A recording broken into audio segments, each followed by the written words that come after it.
Ben arrivati a tutti a un'altra puntata di Teleradio Sport, è l'ultima del 2024. Ciao Giacomo e ciao Luca. Buonasera. Questa sera sarà un pochino natalizia come puntata. Giacomo. Il periodo è quello. Il periodo è quello. Allora, diamo il solito flash sportivo iniziale? Sì, il fine settimana di calcio. In Serie A il Genoa ha ottenuto un ottimo punto a San Siro contro il Milan, è finita 0-0. In Serie B si sono scontrate le due Liguri, Sampdoria e Spezia, anche lì è finita 0-0, un punto che serve di più alla Sampdoria che ha rischiato di più di perdere. In Serie C pareggio anche per l'Entella che ha pareggiato 1-1 a Terni, con qualche rimpianto perché era in vantaggio con un uomo in più e ha subito il gol in modo abbastanza estemporaneo, comunque un'ottima partita. Il Sesti Levante ha perso 3-1 in casa contro il Carpi e in Serie D la Lavagnese pure ha perso in casa 2-1 contro il Vado. Allora, questo per quanto riguarda il calcio, poi Luca abbiamo una notizia nostra locale. Sport acquatici ovviamente non possiamo far altro che cominciare stasera con le imprese di Alberto Razzetti, nuotatore che ai mondiali appena conclusisi a Budapest ha vinto ben 4 medaglie, 2 d'argento e 2 bronzi, risultando il nuotatore italiano più in forma in questo momento. Ha stabilito anche un nuovo record europeo, quindi diciamo che Alberto si sta confermando come ormai già da qualche anno ai vertici del nuoto mondiale e quindi non possiamo che fargli complimenti. Ecco.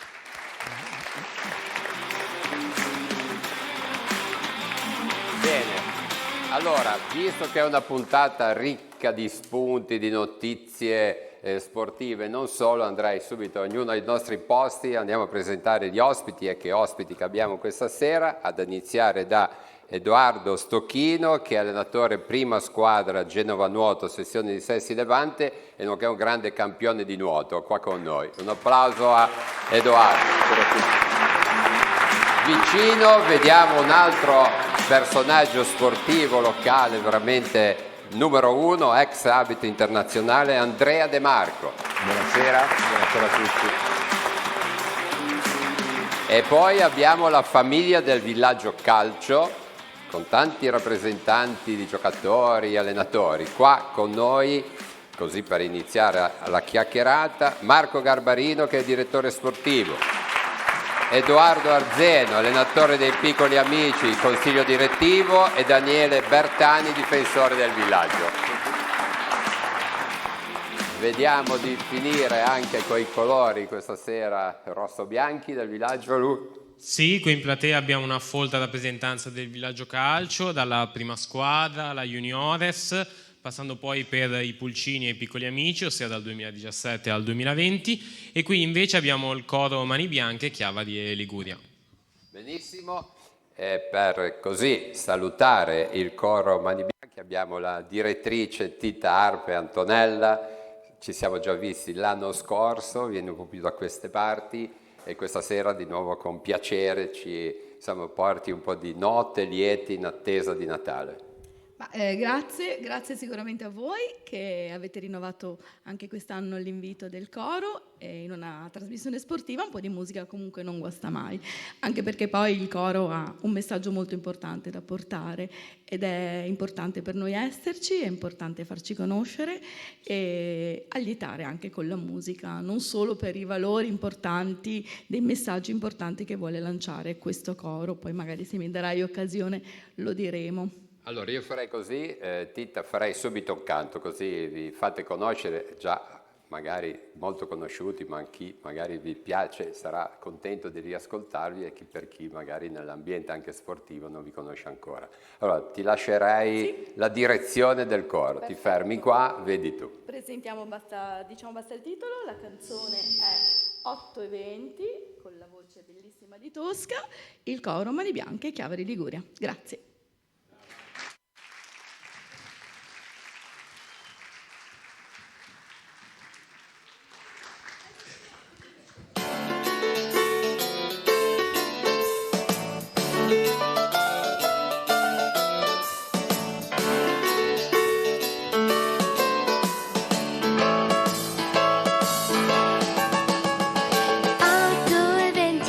Suona la campana sulla 20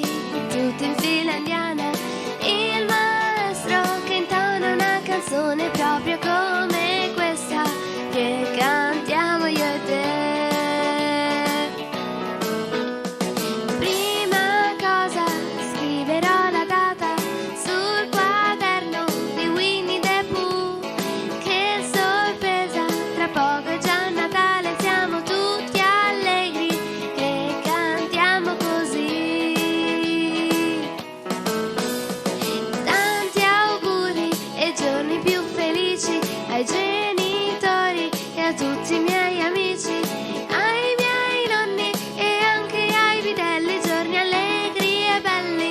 Buon Natale anche a voi, buon Natale anche a voi, buon Natale anche a voi.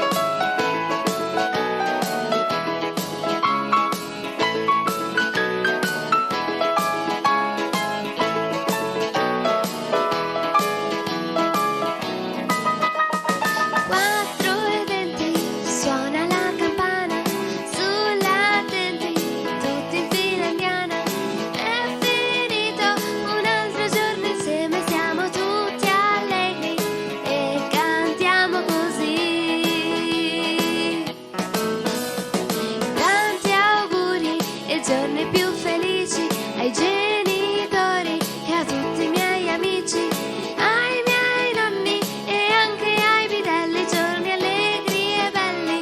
Buon Natale anche a voi, buon Natale anche a voi, buon Natale anche a voi.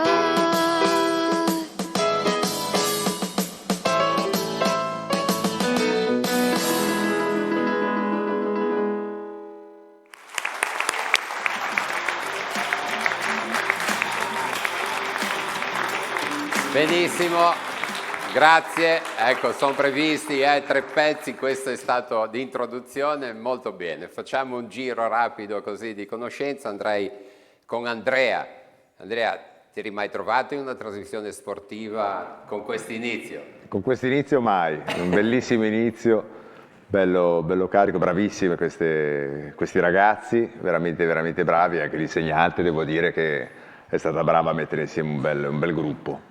Ma quando eri piccolino così, tu pensavi di fare l'arbitro da grande? No, assolutamente no. Ho iniziato a pensare di fare l'arbitro poi dopo i 16-17 anni, quando ho visto che come calciatore avevo qualche problemino con i piedi, il destro al posto del sinistro, allora poi ho iniziato a pensare a fare la carriera da arbitro, però prima speravo di diventare un calciatore. Edoardo invece, grandissimo nuotatore, da piccolino, anche per te questa... Sì, ho cominciato 4 anni. A 4 anni? 4 anni. Dove hai iniziato? Piscina Lavagna. Piscina Lavagna. Piscina Lavagna, poi una breve parentesi a Rapallo e sono rientrato a Chiavari, poi ho preso la strada del nuoto di fondo e mi sono trasferito a Genova e da lì è iniziato tutto. Ma come scegliere la specialità del nuoto? E questa specialità di fondo che vuol dire praticamente da solo, no? In mezzo? No, vabbè, in realtà non proprio da solo, sei più in compagnia che nel nuoto in piscina. Perché nel nuoto di fondo non ci sono corsie, non c'è nulla. E si nuota una a fianco all'altro. In piscina sei nella tua corsia, nei tuoi 2 metri per 50 e lì sei veramente da solo. Ci faremo raccontare perché è diventato campione del mondo, insomma, bravissimo Edoardo. Invece in rappresentanza della famiglia del villaggio, che questa sera, insomma, ci sono tanti personaggi qua, intanto salutiamo il nostro presidente Marco Garbarino, direttore sportivo che non è presente ma ha organizzato tutto la vostra presenza. Sì, no, salutiamo Fabio Rossi che purtroppo per impegni istituzionali non è potuto esserci, saluta tutti e ha mandato noi, speriamo di essere all'altezza della situazione. Ecco. Assolutamente. Tra l'altro avete il settore giovanile che qua questa sera è ben rappresentato, ma avete anche una prima squadra, seconda categoria, che siete tra le prime, secondo mi sembra 20 punti, ieri avete riposato, no? Allora, voglio citare i giocatori, stiamo vivendo un miracolo calcistico, siamo secondi in classifica, ci stiamo godendo il momento e i ragazzi hanno voglia di far bene, e finché i risultati ce lo permetteranno cerchiamo di rimanere su questa strada, ecco. Però i ragazzi se lo meritano ed è giusto che siano lì. Tra l'altro Marco, in tanti credo che sono cresciuti al villaggio o sbaglio? Abbiamo la maggior parte dei giocatori sono cresciuti oppure per vicende societarie passate che poi la prima squadra non c'era più, si era un po' perso il settore giovanile, comunque quasi tutti hanno transitato, ad esempio Daniele che è qui seduto qui a fianco a me, anche Lorenzo, Ubi, sono tutta gente che comunque anche da piccolini sono passati da noi ed è bello anche quello, ecco. Bene, allora visto che sei stato citato, Daniele, insomma, raccontaci un po' lo spogliatoio vissuto da dentro del villaggio.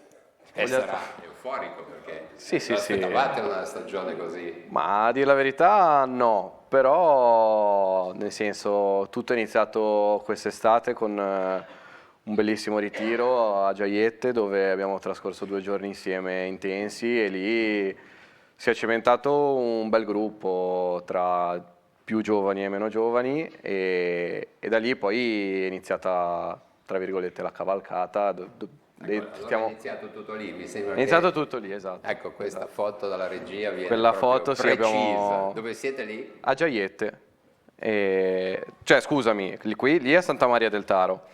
Abbiamo trascorso 2 giorni a Giaiette, poi allenandoci a Santa Maria del Taro e conclusa con un amichevole con la Juniores. Qualche serata. Quella lì è la grigliata del sabato sera e tutto è iniziato lì. Poi appunto in questa categoria il gruppo è fondamentale e i risultati stanno arrivando e ci godiamo il momento fino a che dura, finché Baroni segna. Sì, poi andiamo a conoscere perché so che avete un super bomber, è vero o no? Finché ci danno i rigori. Sì. Edoardo, invece Arzeno, solo cosa fai tu al villaggio? Allenatore dei piccoli Dei amici piccoli e amici. sei anche nel consiglio direttivo. Sì. Io sono allenatore insieme a Mister Diana, insieme a Mister Samuele Zanetti, Simonetti, sono tutti lì davanti, Ubillo e poi altri 2 giovani che non ci sono presenti, c'è la Raia e Alessio Piazzi che ci danno una mano a far divertire i piccoli sul campo. Allora facciamo così, visto che siete in diversi, cominciamo a salutare uno degli allenatori, Giacomo. Sì, Samuele Zanetta, appunto allenatore, che comunque dà una mano anche a Edoardo per quanto riguarda i 18, 19, 20. Tanto quanti ragazzi avete? Dai 18 ai 20. E come si fa? Diciamo che i ragazzi comunque sono ancora piccoli, hanno fino dai 4 anni ai 6 anni. Sì, esatto, ci dividiamo, siamo apposta 2 o 3 ragazzi con Edo, Raffa e altri 2, facciamo dei gruppetti da 4 o 5 ragazzi e incominciamo a insegnargli le basi. Andrei a conoscere subito, l'abbiamo citato, il bomber nel calcio, insomma, e chi fa gol è sempre importante, Baroni. Lorenzo Baroni, come mai ti tirano in mezzo per quanto riguarda i gol? Mi prendono in giro perché dicono che segno solo su rigore, quindi... No, ma qua sono state inviate immagini, vedrai che dalla regia arriveranno che insomma non solo. Tu comunque smentisci questa... Smentisco. Quanti gol hai fatto finora? Adesso 7. Guarda un po', questo è sul il più rigore. possibile.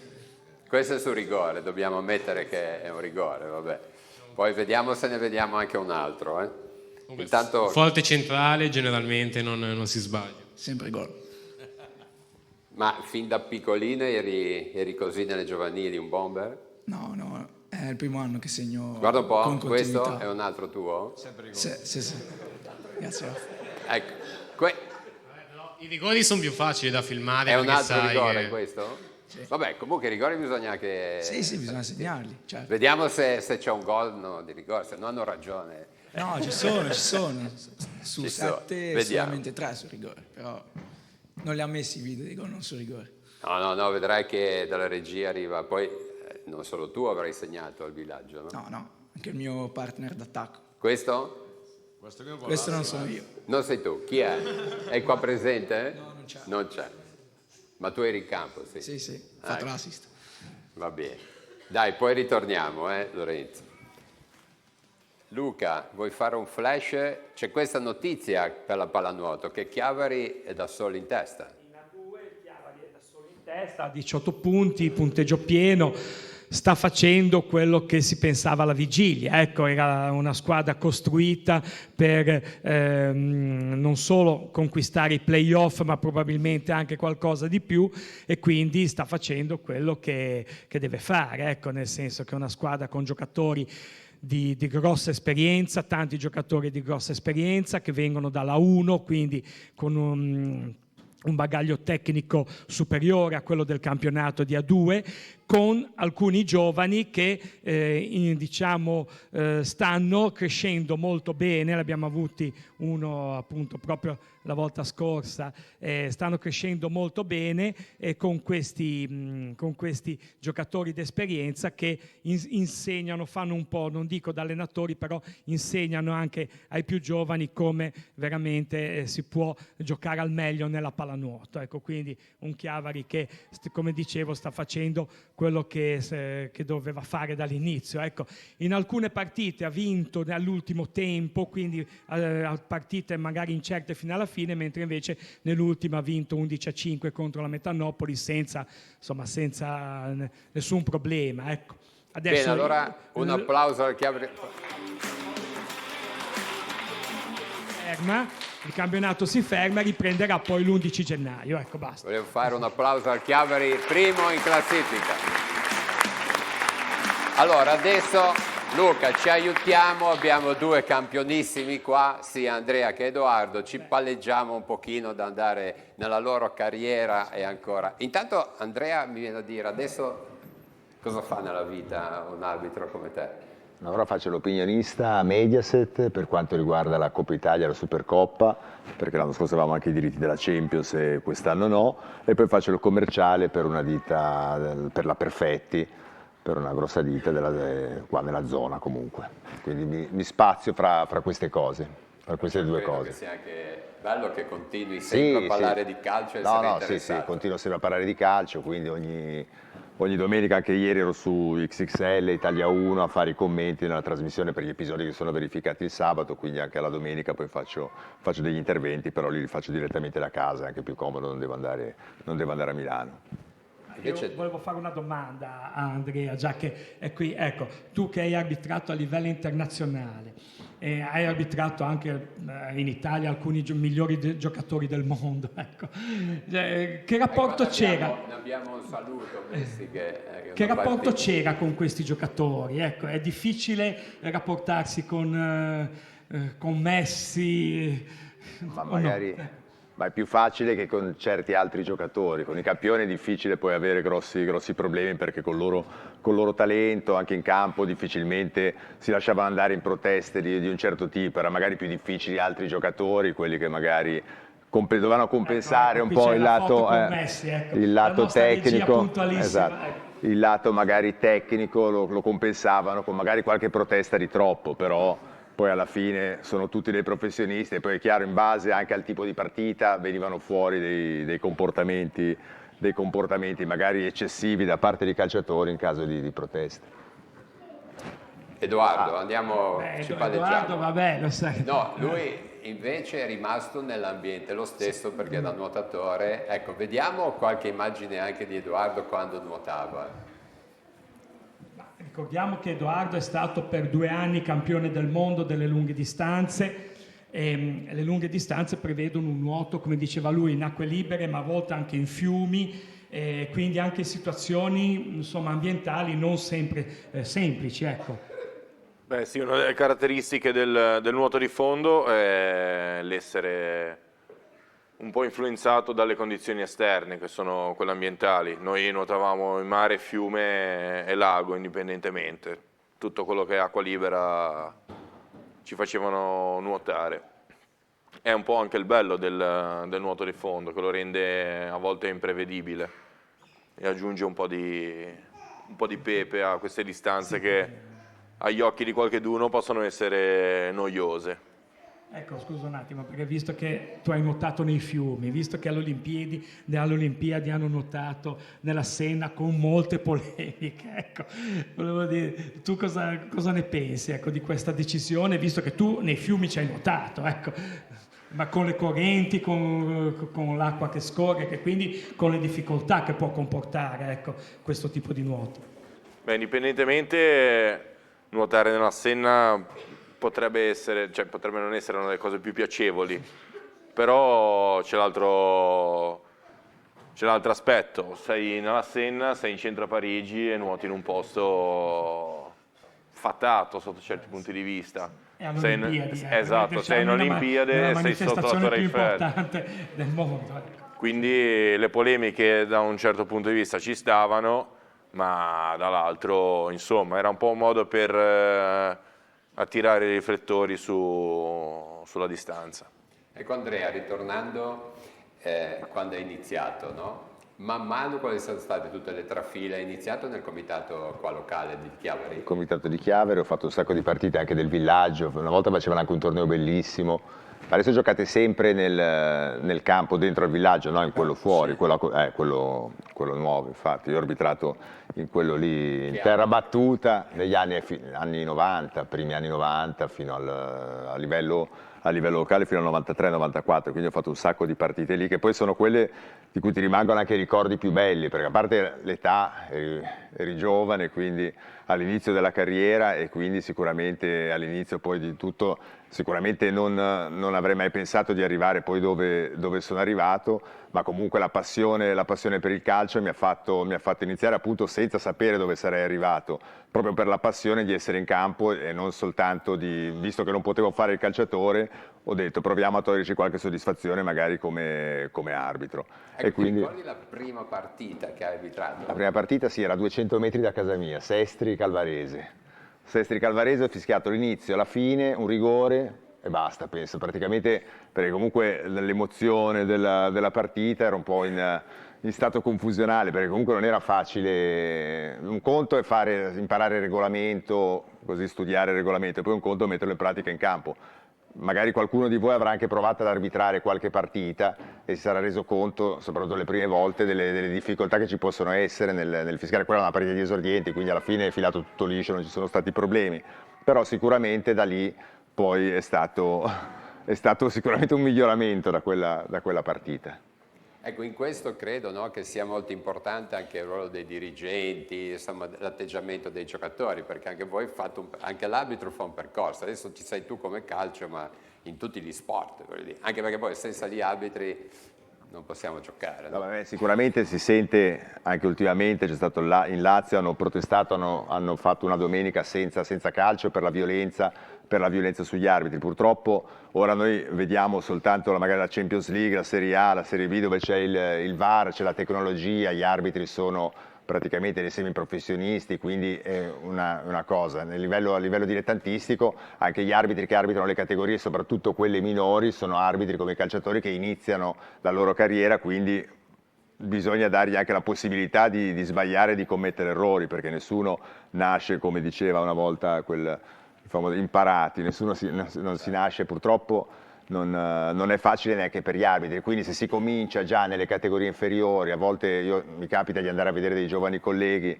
e ci sono magari anche i genitori stessi in tribuna che urlano delle cose impronunciabili anche agli arbitri nonché agli avversari, e questa è la difficoltà, è quello che si dovrebbe migliorare probabilmente in Italia dello sport a livello giovanile per poi salire nelle varie categorie.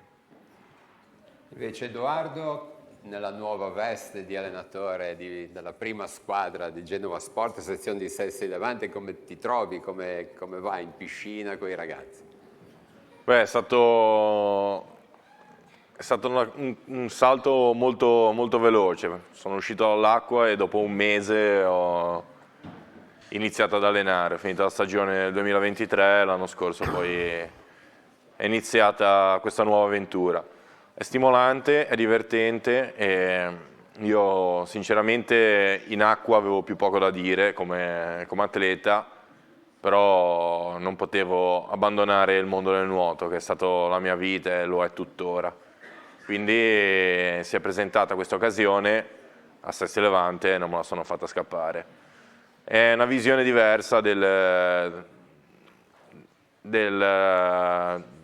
di tutto l'insieme, perché prima pensavo solo a me stesso e comunque a essere sempre in forma, sempre costante. Adesso devo pensare a 20 ragazzi devo pensare a preparare 20... immagini dalla piscina, così ti immaginiamo con i ragazzi. E questo è un passaggio che come stai facendo a immedesimarti nei ragazzi?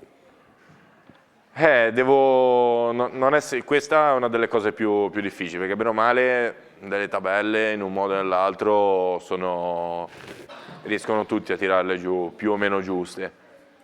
E riuscire a comprendere i ragazzi, i loro momenti, nella consapevolezza che stanno facendo uno sport che non è semplice, perché il nuoto è uno sport tutt'altro che semplice, soprattutto per un ragazzo di 13, 14 o 15 anni, comunque in un'età dove è uno sport che chiede tanto, è difficoltoso. Daniele, tu da giocatore, da rappresentante un pochino, no, del villaggio, cosa chiederesti a un arbitro come Andrea De Marco? Nel senso, ora domande così mi prendi un attimo in contropiede. No, un po' il vostro atteggiamento, no? Facilmente l'arbitro... Qualche fischiata gliel'abbiamo data tutti, no? Perché è al centro, uno può sbagliare, no? Come voi sbagliate un passaggio, l'arbitro... Come diceva... Se c'è questo atteggiamento di anche comprensione. Come diceva Andrea, dovrebbe partire anche da noi per primi, io per primo, a cercare di aiutare gli arbitri, di immedesimarci comunque, perché non è semplice, tu sei da solo, specialmente nelle nostre categorie, sei da solo contro 22 scalmanati che ti urlano contro, e quindi dovrebbe partire da noi. A volte quello che notiamo è un po' di presunzione, e forse è quella che ci dà un po' di tra virgolette fastidio, però poi comunque parte sempre da noi il dover capirli e cercare di metterli a proprio agio, ecco. Poi ti lascio, Andrea. A me a volte sembra quasi che voi cercate di fregarlo l'arbitro, non siete sportivi anche, sì, sembra che ci sia un allenamento per fregarlo. Purtroppo sì, succede anche quello, sì, purtroppo questo, sì. No, ma infatti non era una critica, è vero, nel senso, no? A me assolutamente le sì, partite a volte mi sembra quasi assolutamente così. Sì. Andrea.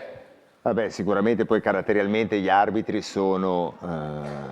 hanno caratteri tutti diversi, quindi c'è magari chi è più ha un carattere che è anche un po' più, tra virgolette, indisponente, può sembrare tale in campo, anche perché comunque non è difficile gestire 22 persone più le panchine e il pubblico, soprattutto in queste categorie dove magari non ci sono neanche gli assistenti, quindi immaginatevi anche sul fuorigioco riuscire a vedere tutto non è semplice. E poi è chiaro che sicuramente, come dicevi anche te, sui campi, su questi campi c'è anche l'esperienza che la fa tanto la padrona. Magari ci sono certi arbitri, io qua non so ci sono arbitri magari conoscete anche da più tempo che vengono ad arbitrarvi e quindi magari con cui avete un certo tipo di rapporto, comunque che sapete quali sono le loro caratteristiche, e quindi in base a quello, come succede in Serie A, tante squadre hanno proprio una persona che studia le caratteristiche dell'arbitro per sapere come si devono comportare la domenica. Vi faccio un esempio: l'anno scorso, adesso non arbitra più quest'anno, c'era Orsato che era un arbitro molto rigido, intollerante, cioè sul regolamento era molto diretto e nessuno protestava quando c'era lui. Magari c'era un altro arbitro come poteva essere Aureliano, che sabato ha fatto la Sampdoria, che è un avvocato, quindi tendente più al dialogo, e quindi sapevano come si dovevano comportare in campo, e questo penso che lo possiate fare anche voi in base magari all'arbitro che viene a arbitrare la domenica, dato che i nomi poi comunque sono tendenzialmente sempre gli stessi. Allora, ritorniamo poi con Edoardo. Andrei, qua davanti, Giacomo, abbiamo un giocatore. Quando dicevi che ha arbitrato nel 1990 mi veniva, tu Raffaele hai giocato prima ancora del 90? Sì, giocavo anche prima, ma mi ha arbitrato qualche partita anche a me. Raffaele Diana. Sì, ci conosciamo. Ci conosciamo, sì. Ma tu com'eri? Mi sa che eri birichino con gli Io cercavo di fregarlo l'arbitro. Ecco, bravo, te l'ho lì. Vedi che già... No, non applaudiamo. No, questo applauso è da annullare.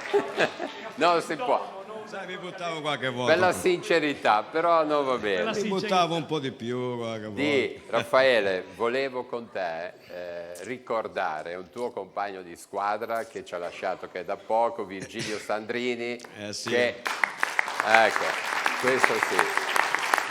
Un carissimo amico. No. Abbiamo condiviso tantissimi anni insieme, perché io ero arrivato giù, lo sai bene che sono arrivato dalla Sardegna, ho sempre vissuto con questi ragazzi qua che mi hanno tirato, diciamo, su, mi hanno sempre aiutato, e questo qui è veramente un amico. Ho voluto aver vissuto nei campi da calcio, anche fuori, perché mi hanno aiutato tantissimo. Tu passavi e lui segnava, è vero o no? Io passavo e lui segnava. Facciamo un applauso a Virgilio. Eccolo lì.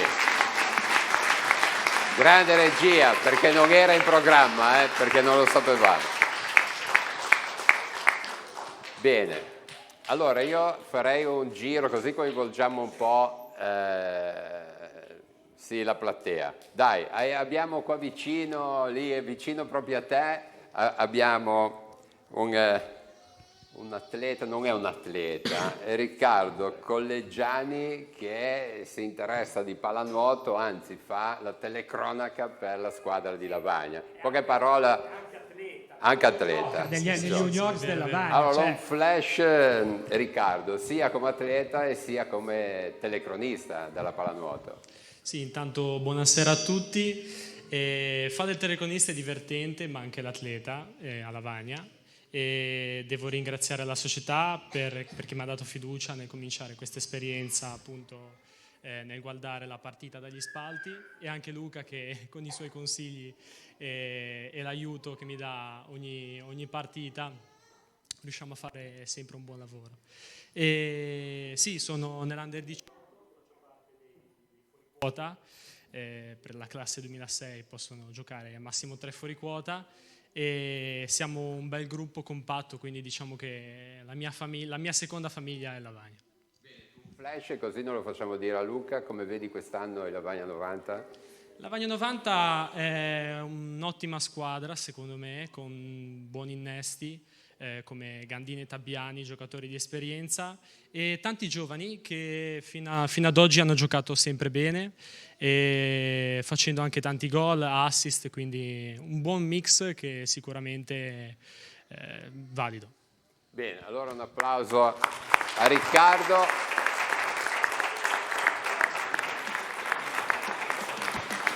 Allora, ci prepariamo, Titta, per la seconda canzone, così poi continuiamo un pochino nel pubblico, perché abbiamo questa sera nei genitori, abbiamo sempre l'occasione di salutare anche degli imprevisti ospiti, ma ci fa sempre molto piacere.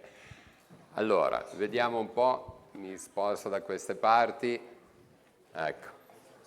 Titta, intanto tu avevi già conosciuto, sentito parlare due campioni come Andrea De Marco. Vivendo con tutti uomini della mia famiglia, marito e figlio, lo sport è proprio il pane quotidiano. Perciò, il calcio in modo particolare, lo sai benissimo. Però comunque non c'è solo calcio, c'è anche la musica nella mia famiglia, come ben sai. Infatti una delle cose che contraddistingue il mio coro, il coro Mani Bianche Chiavari Liguria, è proprio il fatto che la maggior parte dei brani con i quali ci esibiamo sono inediti, perché sono scritti da Fabrizio Pagliettini, e quindi questa è una delle caratteristiche del nostro coro, oltre ad avere una mission molto importante, ovvero quello di diffondere la lingua dei segni.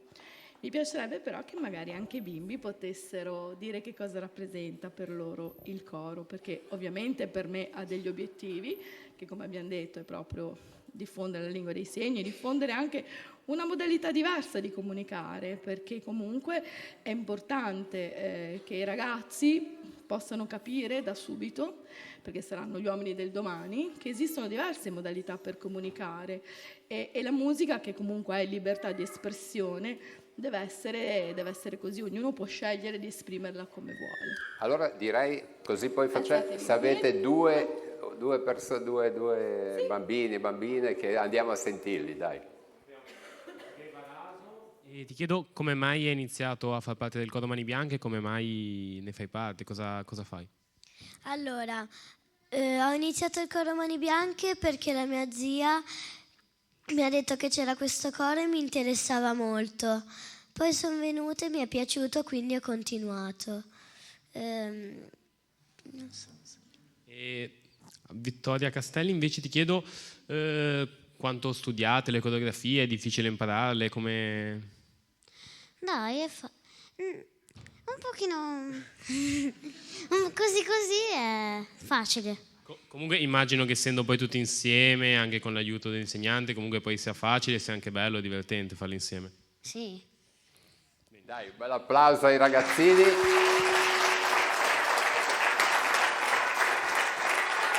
Allora, adesso facciamo la seconda canzone che sarà? La seconda canzone è La notte di Natale, sempre di Fabrizio Pagliettini, cantata dalla bellissima voce di Tosca, il coro Mani Bianche, Chiavari Liguria. Bellissimo.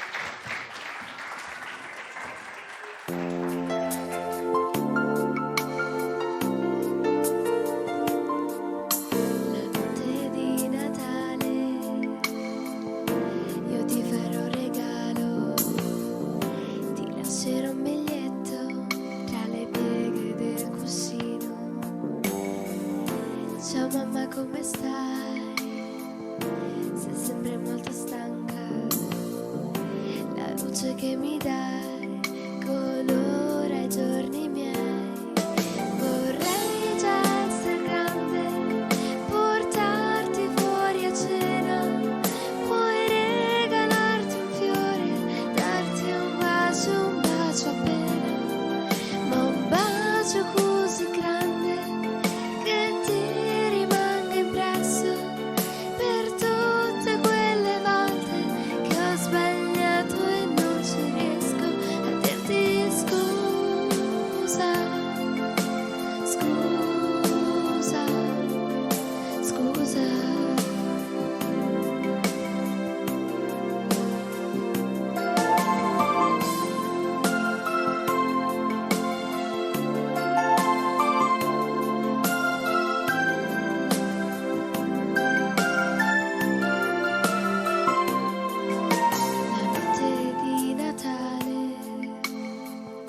Mi sento fortunata perché lontano un bimbo è solo ed ammalato,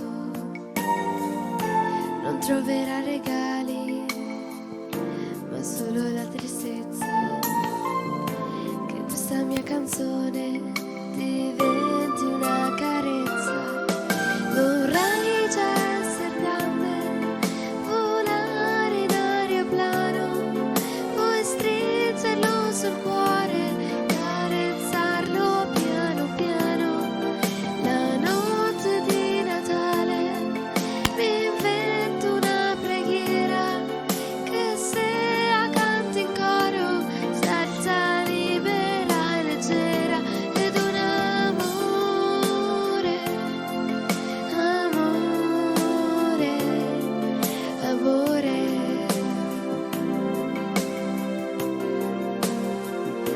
E tanti auguri, auguri di cuore.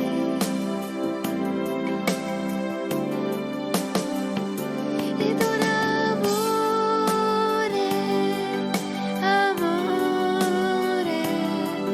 amore.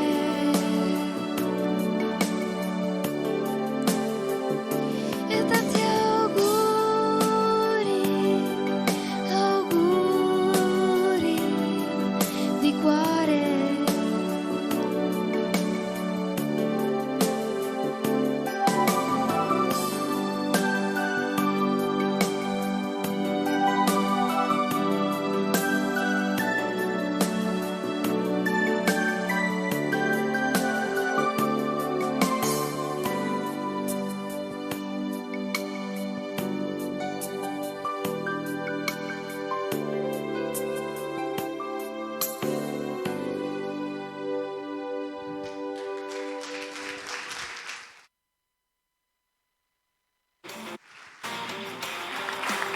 Complimenti al coro Mani Bianche, Chiavari Lavagna e Tita Arpe Antonello. Chiavari Liguria, scusa. Sì. Adesso abbiamo due notizie che ci arrivano da Giacomo. Una riguarda la federazione, l'altra riguarda una manifestazione, o meglio prima una manifestazione della BIC Genova insieme al Panathlon Genova, insomma. Raccontaci quelle due notizie, Giacomo. Sì, partirei dalla BIC Genova, che sono stati i nostri ospiti lunedì scorso, perché sabato si è svolta la partita del Buon Natale al campo sportivo Ledacos di Genova ed è stato organizzato dal Panathlon Club Genova Levante con il supporto appunto di BIC Genova e il sostegno dell'associazione 50 e più. L'evento ha visto la partecipazione di tantissimi ragazzi e ragazze che li vedete anche dalle foto e appunto ci sono stati momenti di sport, convivialità, amicizie e poi alla fine sono stati consegnati coppe, medaglie e gadget e in particolare grazie all'impegno di Giorgio Migone e del Panathlon Club Genova Levante. Bene, tra l'altro abbiamo il primo tempo del Lazio-Inter 2-0, 0-2 vince l'Inter 2-0 perché sta giocando la partita del lunedì sera. Poi abbiamo una notizia invece che arriva dalla Federazione Gioco Calcio. Sì, sempre sabato al campo Broccardi di Santa Margherita Ligure non si è giocato ma si è concluso il corso di base per aspiranti dirigenti dell'attività di base. Ci sono state le ultime 4 ore di lezione con la consegna dei diplomi di partecipazione e si tratta in particolare del corso informativo Grassroots livello E per aspiranti dirigenti e attività di base operanti nelle scuole calcio. L'argomento dell'ultima lezione di cui vedete le foto è stato gestione dei conflitti e tecniche di problem solving. E questo corso di formazione è iniziato il 23 novembre e si è svolto in modalità presenza online e si è concluso, quindi hanno ottenuto la certificazione di dirigenti per l'attività di base. Bene. Allora, Giacomo, abbiamo un giocatore qua, Samuele Raffo, guarda un po' dov'è. Ecco, è che deve essere il portiere, no? Vai un po' in postazione. Perché ci prepariamo dalla regia, guarda Samuele, abbiamo una sorpresa, ormai vieni. No, ma non succede niente, tranquillo. Ti facciamo vedere soltanto quando eri un po' più piccolino. Ti ricordi eri già stato a Telepace, mi sembra. Quanti anni fa? Non so quando. Microfono, Giacomo. Un paio di 10 anni fa, mi sembra. Una decina. Sì. Guarda, qualcuno oggi ci ha mandato, quando eri qua, vediamo se riusciamo se ti riconosci, Vai un po'. Sei il portiere? Sì. Ecco, allora, ti piace stare in porta? Come mai in porta? Sì, mi piace stare in porta. Sì. Ma il motivo? Chi ti piace? Il portiere, che ne so, Buffon? Chi è il tuo portiere che segui? Romero. Romero, va bene. Zitto, che parla. E invece chi segna? Ma sei cresciuto e sei in porta. Come? Sei arrivato a essere portiere. Sì. Ci rispondi adesso come mai ti piace stare in porta? Adesso una risposta ce l'ho. In pratica con mio fratello giocavamo da piccoli e lui già giocava a calcio, mi tirava, stavamo un po' in porta io e lui, non riuscivo mai a parare sui tiri. Un giorno sono riuscito giocavamo sulla saracinesca di nostra zia, sono riuscito a parargli un tiro, allora da lì ho detto appena compio 5-6 anni vado a fare il portiere. Va bene Samuele, grazie.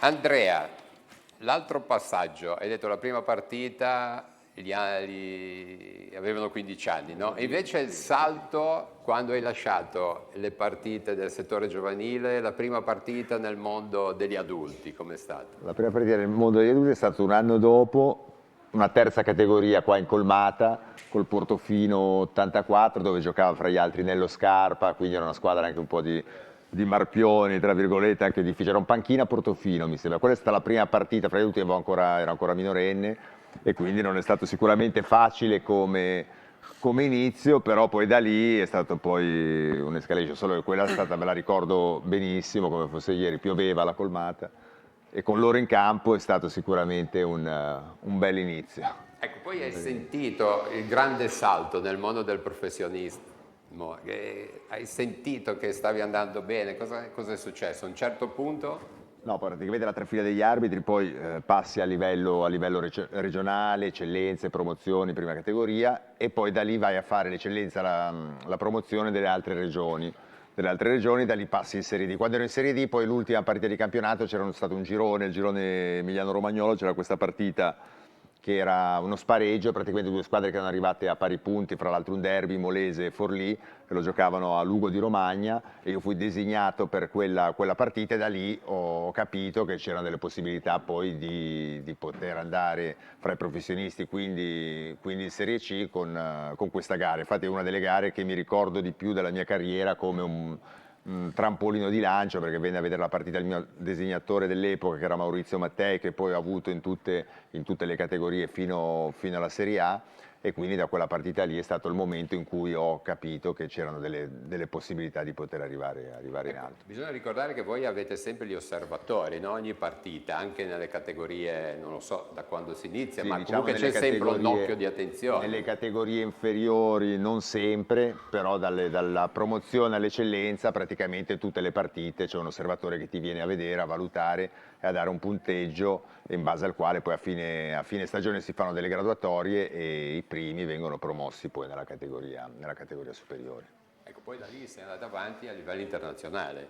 Sì, poi da lì sono andato avanti, ho fatto 3 anni in Serie C e poi sono passato in Serie A e B, e poi dalla Serie A e B ho fatto l'esordio in Serie A, e dopo qualche anno sono passato poi internazionale, nel 2007, esattamente. Marco, e invece al Villaggio raccontaci qualcosa della prima squadra, questo campionato che state facendo. No, allora la prima squadra, come diceva giustamente Dani, è un po' partito dal ritiro che abbiamo fatto a Giaiette, che la parrocchia di San Giovanni qua a Chiavari ci ha messo a disposizione la casa, e il comune di Tornolo con la società Santa Maria ci ha dato la disponibilità del campo, e col mister abbiamo detto ma perché non provare ad andare su da venerdì a domenica, e è andato su, è stato un successo perché i ragazzi, soprattutto i nuovi arrivati, con quelli con un po' più di esperienza, con le serate che abbiamo fatto, anche gli allenamenti, comunque sono stati anche allenamenti abbastanza pesanti, cosa che io non credevo, ma invece hanno sudato tanto, si è creato un qualcosa, e questo qualcosa se lo stanno portando avanti fino ad adesso. Speriamo che continuino, perché comunque si stanno meritando comunque quello che sta succedendo, ecco. Una squadra molto giovane, abbiamo Daniele con Ubi, che sono tra quelli un po' più grandicelli, però comunque stanno dando una grossa mano ai ragazzi giovani, che tra cui ad esempio Lorenzo, che comunque è partito dalla nostra juniores, e come altri giocatori stanno dando una grossa mano a integrarsi e a giocare tra virgolette nel mondo dei grandi, e diciamo che tutto questo sta aiutando questo bel percorso. Bene, e ancora 2 cose al nostro Edoardo qua. Allenare i piccoli amici.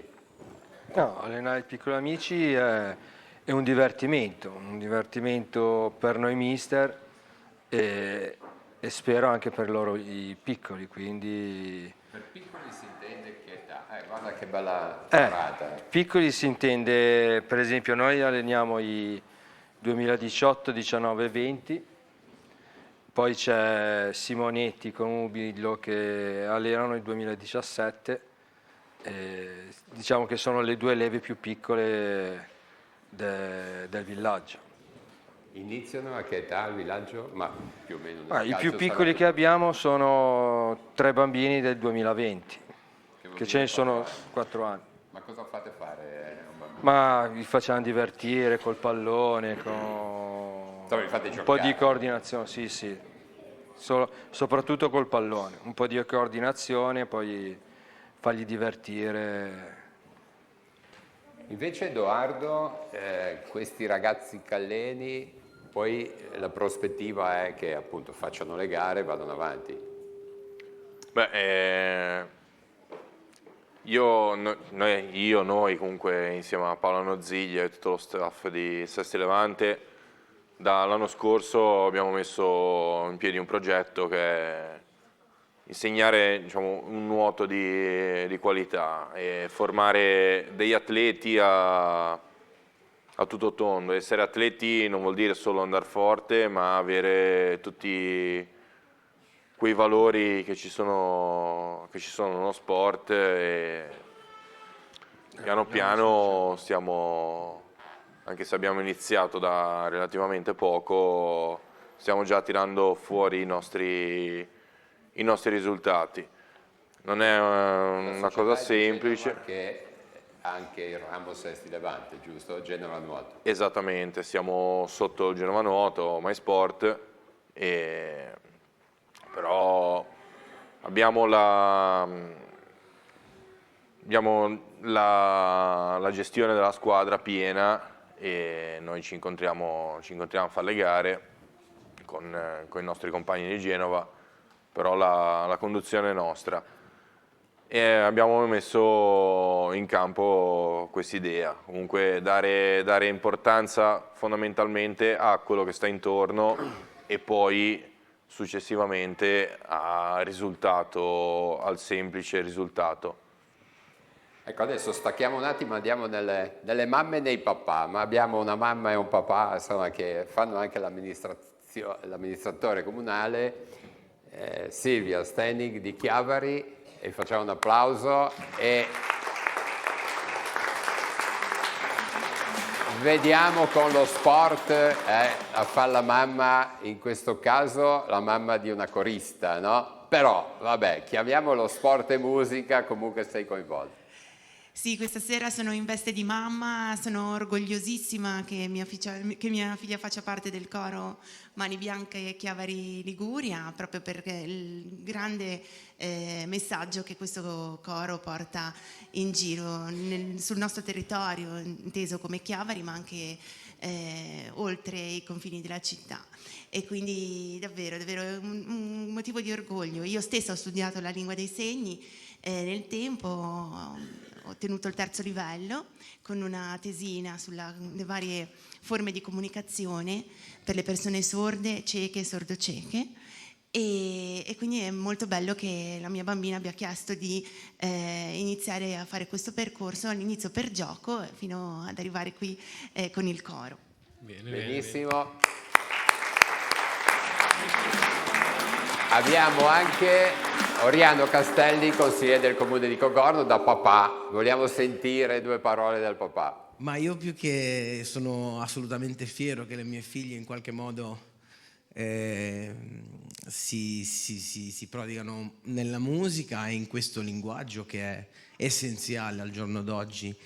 E venendo qua, Roby, mi veniva in mente che un po' di anni fa avevo inciso la sigla di questo programma, scritta da Fabrizio Pagliettini, e quindi è stato anche un po' un ritorno al futuro per me questa sera. Bene, tra l'altro Oriano ti staranno conoscendo in tanti che sei musicista, sai che nel progetto poi non riusciamo tutte le volte, ma ci sarebbe da fare un pezzetto di musica ogni puntata. Sì, no, ma diciamo che piano, la musica piano è la passione e la politica è un servizio, ma preferisco di gran lunga la musica, ma di gran lunga. Va bene, dai.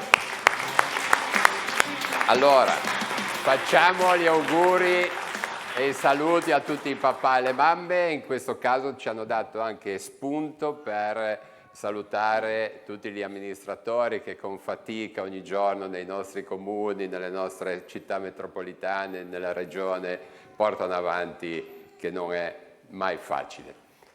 Bene, Giacomo, non so se abbiamo ancora qualche servizio, forse quello della Virtus Entella. Lo riusciamo a mandare, Virtus Entella che ha fatto una partitissima a Terni, è un ottimo risultato perché al di là della partita di ieri è finito il campionato, mi sembra, di girone di andata e sono secondi in classifica, forse nessuno poteva pensare di essere a queste settimane a quel livello, vero? Sì, dopo la scorsa stagione un 3° posto a metà campionato è assolutamente inaspettato, poi i punti dalla prima e la seconda sono molto pochi, appunto possiamo vedere i commenti dei protagonisti dopo la trasferta a Terni finita 1-1.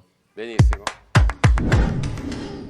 Un punto importante, magari c'è un po' di rabbia per aver preso il gol alla fine, però insomma un pareggio che dà continuità di risultati e che fa capire che questa Entella c'è.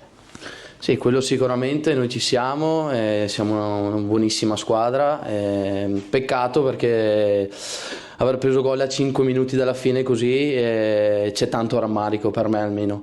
Poi ripeto, venire qua in uno stadio importante, una squadra contro che era veramente forte, però ripeto, dopo mancava veramente 3 minuti e c'è tanto rammarico, insomma. Sapevamo di giocare in casa di una squadra veramente forte, strutturata, dove le qualità di certo non le scoprivamo noi. Questo ci ha portato a non incominciare bene la gara, però poi la maturità, la voglia di stare in partita ci ha portato a creare delle situazioni importanti, tra cui l'occasione poi che ci ha permesso di portare il giocatore davanti al portiere, dove abbiamo guadagnato la superiorità numerica. Abbiamo fatto un gol strepitoso. Il nostro errore è stato quello di non chiudere la partita. Abbiamo avuto diverse situazioni per fare il secondo gol e per un motivo o per l'altro non ci siamo riusciti. 38 punti alla fine del girone d'andata, un bel bottino per cercare di approcciare con ancora più voglia questo girone di ritorno. Sì, dobbiamo continuare a lavorare così, lavorare come stiamo facendo, perché ci alleniamo tutti veramente forte durante la settimana, e provare di vincerle tutte le partite e poi vediamo come siamo messi ad aprile, insomma, ecco. I ragazzi sono stati veramente bravi. E guardandoli ogni giorno come approcciano l'allenamento e di conseguenza le partite, posso solo che fargli i complimenti, perché c'è tanto di loro in questi 38 punti che ci stanno gratificando.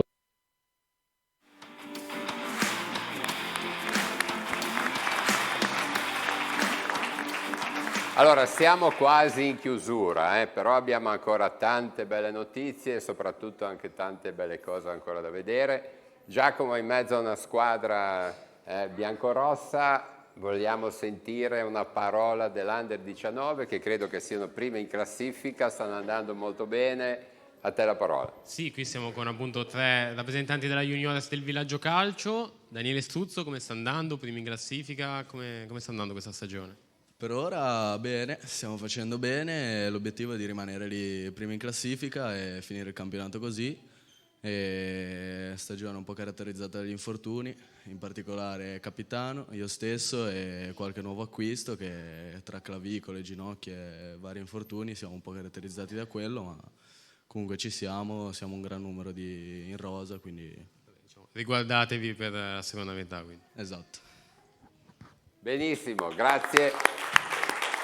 Intanto volevo salutare Giacomo, 2 dalla nostra squadra che hanno, insomma, Gian che ha avuto un piccolissimo intervento, lo salutiamo se ci sta vedendo, e anche Rosalba che a casa in questa stagione è facilmente con l'influenza si può prendere. C'era da raccontare ancora, Marco, volevi dire del torneo che state preparando al villaggio, no? Sfrutto l'assist che mi ha fatto Andrea. Il torneo si svolgerà il 4, il 5 e 6 gennaio, ormai tradizionale torneo dedicato a Don Nando e a Lucas Barbaro, che era un ragazzo che giocava da noi tanti anni fa. È una bella manifestazione a cui vi invito a partecipare, perché vedremo tutti questi bambini qua, li vedremo scorazzare sui campi verdi, vedremo genitori che li inseguono per tenerli un po' a bada e tutto, ma è un po' il bello di questo sport, dove al San Martino appunto vedremo tutti questi bambini giocare, della parte bella del calcio, è divertente, ecco. Bene, vorrei, Edoardo e Andrea, vi conoscete come sportivi, no? Andrea, tu conoscevi Sì, Edoardo? lo conoscevo, sì. L'hai seguito? L'ho seguito anche negli allenamenti, perché anch'io nuotavo, ho fatto per un periodo triathlon e lo vedevo in piscina anche a Sestri nelle volte in cui si veniva ad allenarsi lì, ed era una cosa impressionante davvero. Invece Edoardo, hai visto Andrea arbitrare? Sì, io me lo ricordo ai tempi della scuola, quando seguivo un pochettino di più il calcio, si parlava tanto di Andrea. Avete una domanda per il nostro Andrea De Marco, che è l'occasione per voi calciatori? Se c'è, l'ha pensato un secondo, Se ti sarebbe piaciuto arbitrare col VAR?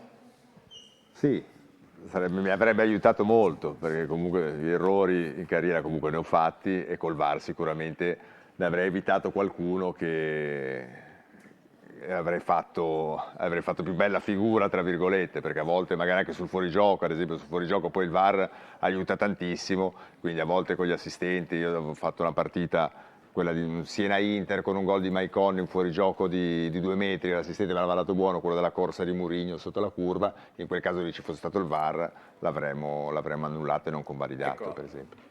Ripassando un pochino la regola che c'è, no? Per tranquillizzare tutto, l'occhio del VAR, ma c'è a volte la polemica che l'hanno chiesto, non l'hanno chiesto, ma è il VAR che interviene o che l'arbitro chiede? Com'è la questione? Diciamo che il VAR non è la moviola in campo, quindi il VAR interviene soltanto per quello che viene definito un chiaro ed evidente errore. Poi chiaramente nei casi in cui infatti ci sono i casi, quelli o bianco o nero, quindi non so, un intervento in area, un fallo, una parata di un giocatore, in quel caso lì il VAR interviene. Però se negli episodi in cui sono soggettivi, in cui è l'arbitro che decide, tendenzialmente il VAR se ne sta della decisione che prende in campo l'arbitro, ed è in questo caso che si creano poi le polemiche, perché tante volte abbiamo visto magari per una certa situazione assegnare un rigore da parte dell'arbitro, nello stesso tipo di situazione non è stato assegnato e il VAR non è intervenuto. È questo che si dovrà cercare poi in futuro di migliorare.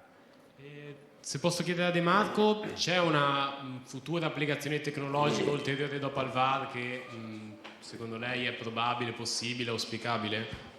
No, è possibile che, se ne sta già parlando da tempo, che ogni squadra abbia a disposizione una chiamata da fare durante la partita, magari 2 chiamate per tempo. Quando poi si esauriscono queste chiamate è ovvio che se uno chiama senza motivo, poi ancora soltanto, come può succedere in altri sport, e questa è una cosa fattibile. Poi per ora altre tecnologie non ce ne sono, si parla di cambiare magari sul fuorigioco, ritornare alla luce come era prima, anche perché adesso vediamo tanti gol annullati per questioni di centimetri. Io credo che se ci fosse di nuovo la luce come c'era una volta, sicuramente sarebbe anche probabilmente più divertente e vedremo anche più gol. Bene, allora facciamo il punto. Direttrice, mi dicono che arriva anche Babbo Natale questa sera, perciò aspetta l'ultima canzone e subito dopo arriva Babbo Natale. Vediamo un po' è in previsione ancora una canzone, giusto? Perciò lanciamo l'ultima canzone, allora, e sì. poi aspettiamo Babbo Natale. L'ultima canzone sempre a tema natalizio per augurare a tutti voi buon Natale, ringraziarvi ancora di averci invitato anche quest'anno. Volevo fare un ringraziamento speciale ai genitori, Robby, permettimelo, perché Sì. sono veramente per me parte integrante del coro, sempre presenti, sempre pronti a soddisfare ogni mia richiesta, e oggi in modo particolare voglio fare gli auguri ai coniugi Castelli che devono festeggiare un anniversario. Auguri allora, auguri. L'ultima canzone è un po' autobiografica, racconta la storia mia e di mia sorella, sorda, ed è la favola silenziosa del Natale, sempre dalla voce di Tosca, il coro Mani Bianche e Chiavari Liguria.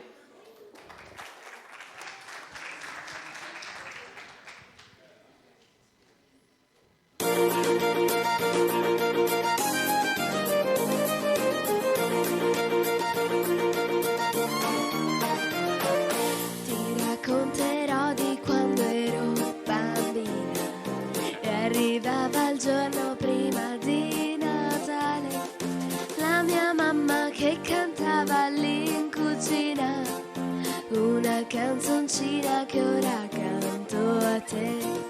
Jingle bell, jingle all the way.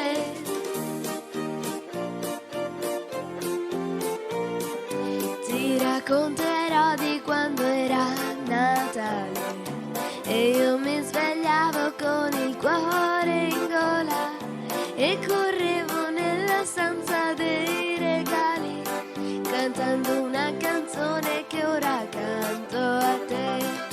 Jingle bell, jingle all the way.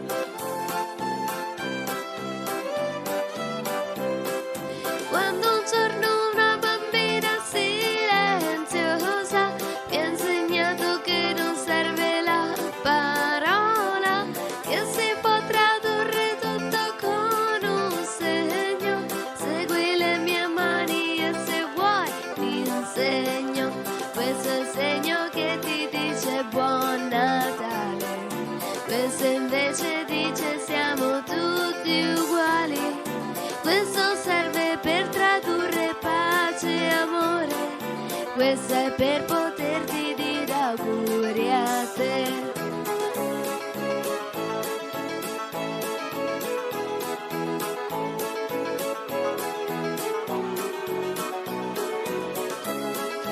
E così, da quel giorno, tanti bambini seguono le mie mani in un unico, grande e meraviglioso coro.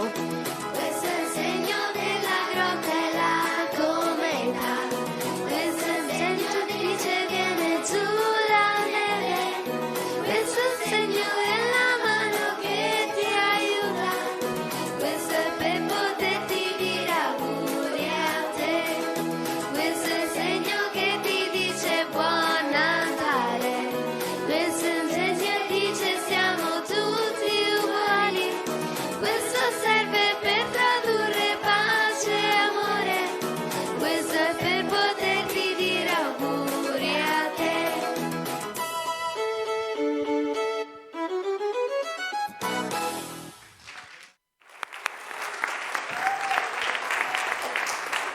Allora, stai lì Titta, salutiamo tutto il villaggio, non andate via. Villaggio Calcio, un bel applauso ai rappresentanti qua. Un grandissimo applauso ad Andrea De Marco e Edoardo Stocchini, i nostri campioni di questa sera. Grazie Andrea. Magari possiamo fare un'altra volta un po' più in là, e grazie Edoardo lo stesso. Adesso pare che ci sia Babbo Natale, dov'è? Eccolo, ecco.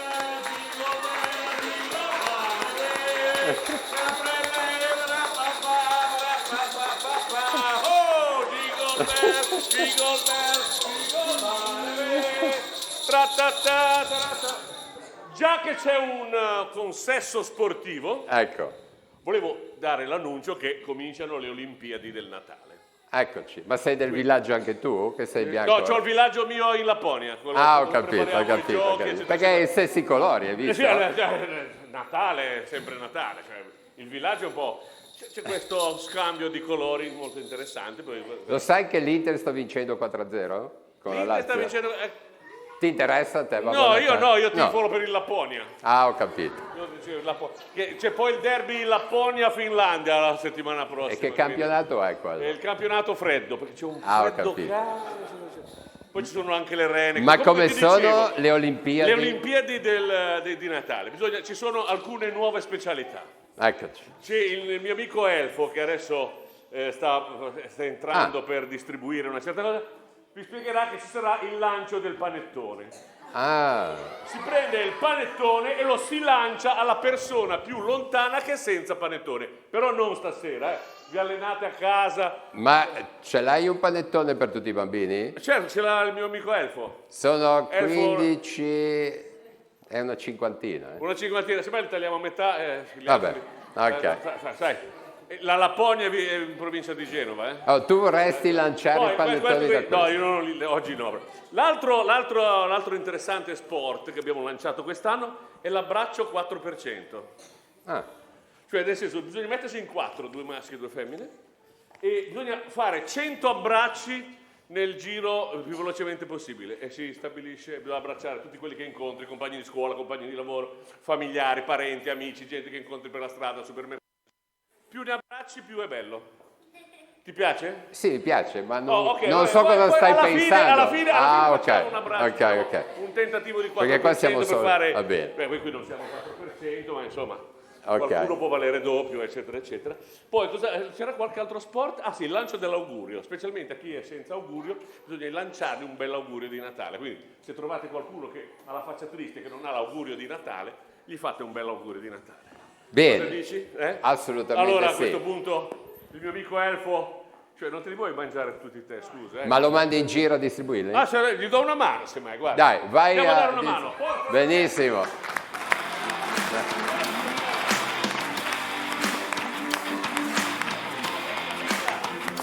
Intanto salutiamo la Tita qua. Vieni. Hai visto che a Telepace facciamo anche queste cose? Anche Babbo Natale, ma infatti non ci credevano quasi, Ora si sono ricreduti. Davvero, grazie Robby. Grazie, mi raccomando seguiteci, noi siamo su YouTube, su Facebook, Instagram, TikTok, ovunque, seguiteci. Allora, mentre facciamo lavorare Babbo Natale, noi ci salutiamo. Tita, aiutami a salutare, vieni Luca, la nostra squadra. Vedete tutti i nomi, perché non vorrei poi dimenticarmi, ma abbiamo tutti i nomi scritti dalla regia. Buon Natale e buon 2025. Siamo prossimi, manca più poco. Davvero. Noi ci vedremo il lunedì 13, Giacomo. Sì. Il lunedì 13. Continuiamo ancora un pochino. In regia cosa dicono? Dicono che possiamo anche smettere. C'hanno i microfoni, sì. Ok. Finiamo dai di dietro così salutiamo gli ospiti. Ok, li vediamo ancora una volta. Benissimo, dai. Finiamo con le immagini di Babbo Natale che lancia i panettoni, dai, dall'alto. Un saluto a tutti, arrivederci, grazie alla nostra squadra. Grazie.